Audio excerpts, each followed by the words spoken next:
புதிய கல்வி சீர்திருத்தத்தின் கீழ் மொனராகலை மாவட்டத்தில் உள்ள 132 இடைநிலை பாடசாலைகளுக்கு ஸ்மார்ட் கரும்பலகைகள் வழங்கப்பட்டன.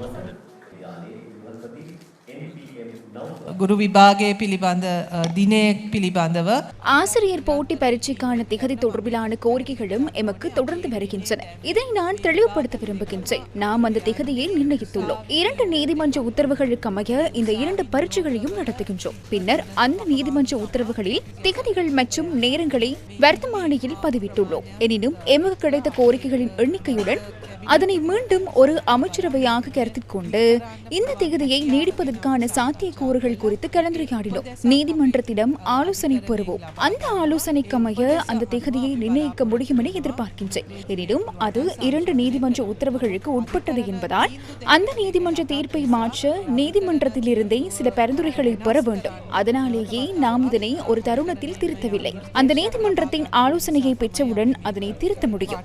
அதிகரணை உபதேச ලැබුණම අපිට සංශෝධනය කරන්න පුළුවන් වෙයි. அதனைத் தொடர்ந்து பிரதமர் கலாநிதி ஹரணி அமரசூரிய ஊடகங்களுக்கு கருத்து தெரிவித்தார்.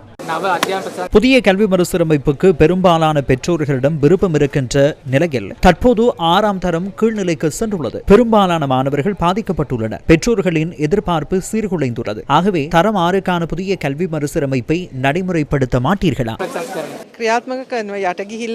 நடைமுறைப்படுத்துவோம். கீழ்நிலைக்கு தள்ளப்படவும் இல்லை, இடைநிறுத்தவும் இல்லை. ஒரு வருடத்துக்கே நாம் பின்போட்டி இருக்கின்றோம். 2027ஆம் ஆண்டில் தரம் 6க்கான புதிய கல்வி மறுசீரமைப்பை நாம் முன்னெடுப்போம். தரம் 6இல் கல்வி கற்கும் மாணவர்களுக்கு இந்த வருடத்தில் புதிய கல்வி மறுசீரமைப்பு கிடைக்காவிட்டாலும் அவர்களையும் புதிய கல்வி மறுசீரமைப்புக்குள் மீளவும் உள்வாங்குவதற்கான நடைமுறைகளையும் நாம் ஆராய்ந்து வருகின்றோம். புத்திஜீவிகளின் ஆலோசனைகளின் கீழ் அவற்றை நடைமுறைப்படுத்துவதற்கான வேலை திட்டங்களை முன்னெடுப்பதற்கும் நாம் எதிர்பார்த்துள்ளோம்.